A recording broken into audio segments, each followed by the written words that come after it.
Tag TV brings you daily news bulletin from India. Breaking news and views from India. You're watching South Asia Newsline, and here are the top stories we are tracking for you on Thursday, the 19th of December. Protest at Parliament turn into injury versus injury, claims by BJP Congress. Pakistan terms US sanctions on its missile program biased. And after India visit, Lankan President plans advance high-quality development of BRI with China.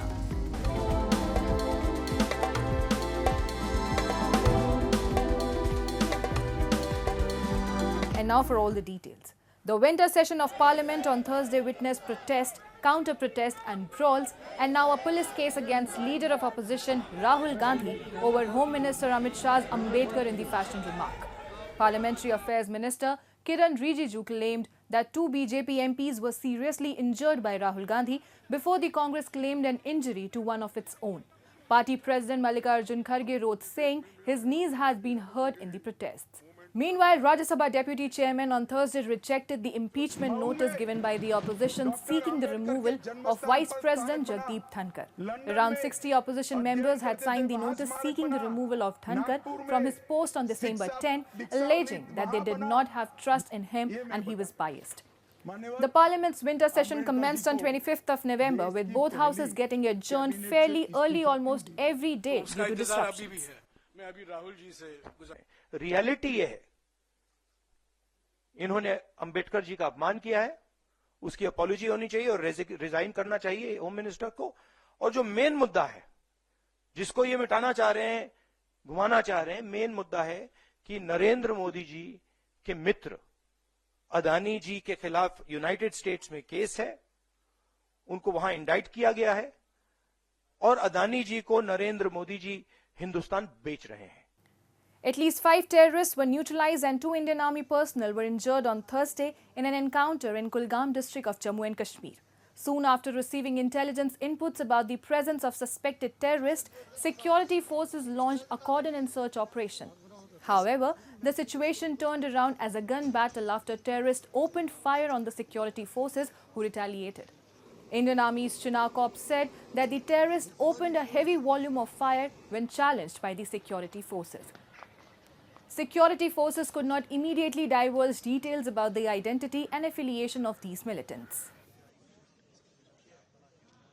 कल शाम से जो है वो encounter जो है वो चल रहा है और इस एनकाउंटर में अभी तक जो है वो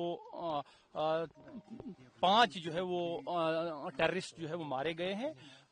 ऑपरेशन अभी जारी है, सर्च ऑपरेशन अभी चल रहा है।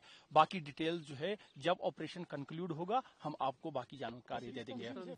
Hours after US announced to impose the additional sanctions related to Pakistan's ballistic missile program, Islamabad termed the decision as biased, stressing that the step from the US has dangerous implications for strategic stability. Pakistan's forceful response comes after the US said in a statement issued on the State Department's website that the decision was taken in light of the continuing proliferation threat of Pakistan's long-range missile development. The Pakistan's Foreign Office stressed that the country's strategic program is a sacred trust bestowed by 240 million people upon its leadership, adding that the sanctity of this trust, held in the highest esteem across the entire political spectrum, cannot be compromised. Pakistan's nuclear program is built by relentlessly defying international sanctions regimes that it has been subjected to at different points in time, reports have suggested. Days after concluding his 3-day India visit, Sri Lankan President Anura Kumara Dissanayake expressed his willingness to jointly advance high-quality development of Belt and Road Initiative with China. Dissanayake met Vice Chairman of the National Committee of the Chinese People's Political Consultative Conference, Qin Beiyong, and discussed developing partnership with China, investments and a possible resumption of maritime research. Dissanayake is also soon expected to travel to China. The Sri Lankan leaders thanked China for its assistance to the economic and social development of the country, saying that the new government will firmly adhere to the One China principle and is willing to maintain high-level exchanges with China, jointly build the Belt and Road with high quality and deepen cooperation in various fields. Sri Lankan President has for long been known for its anti-India stance.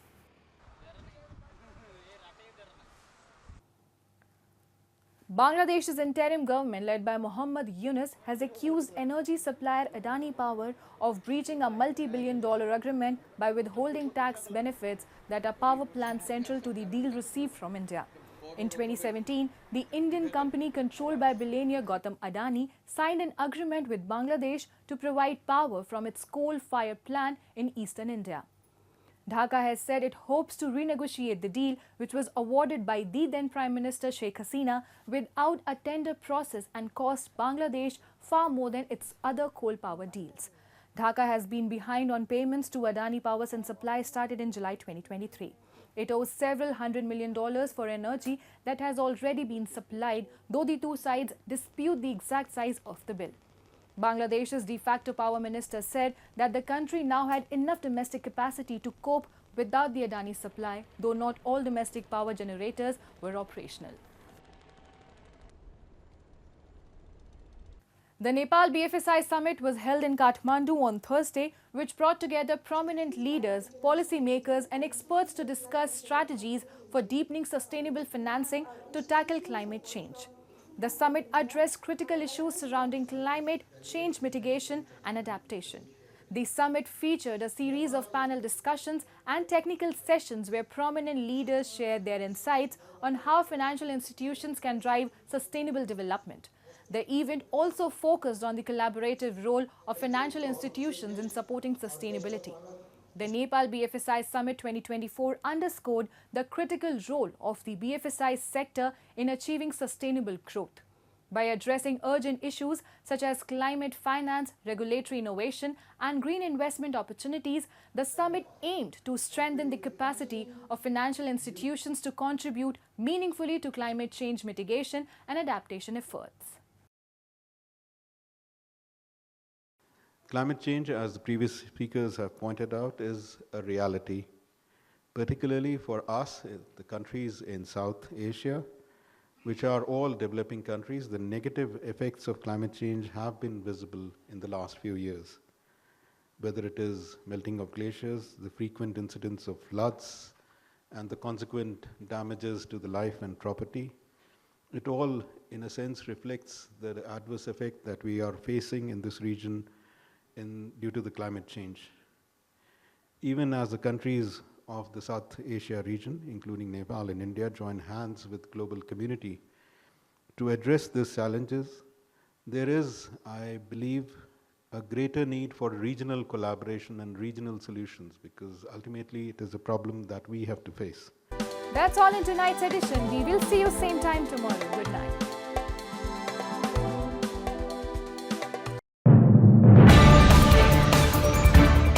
Tag TV brings you daily news bulletin from India. Breaking news and views from India.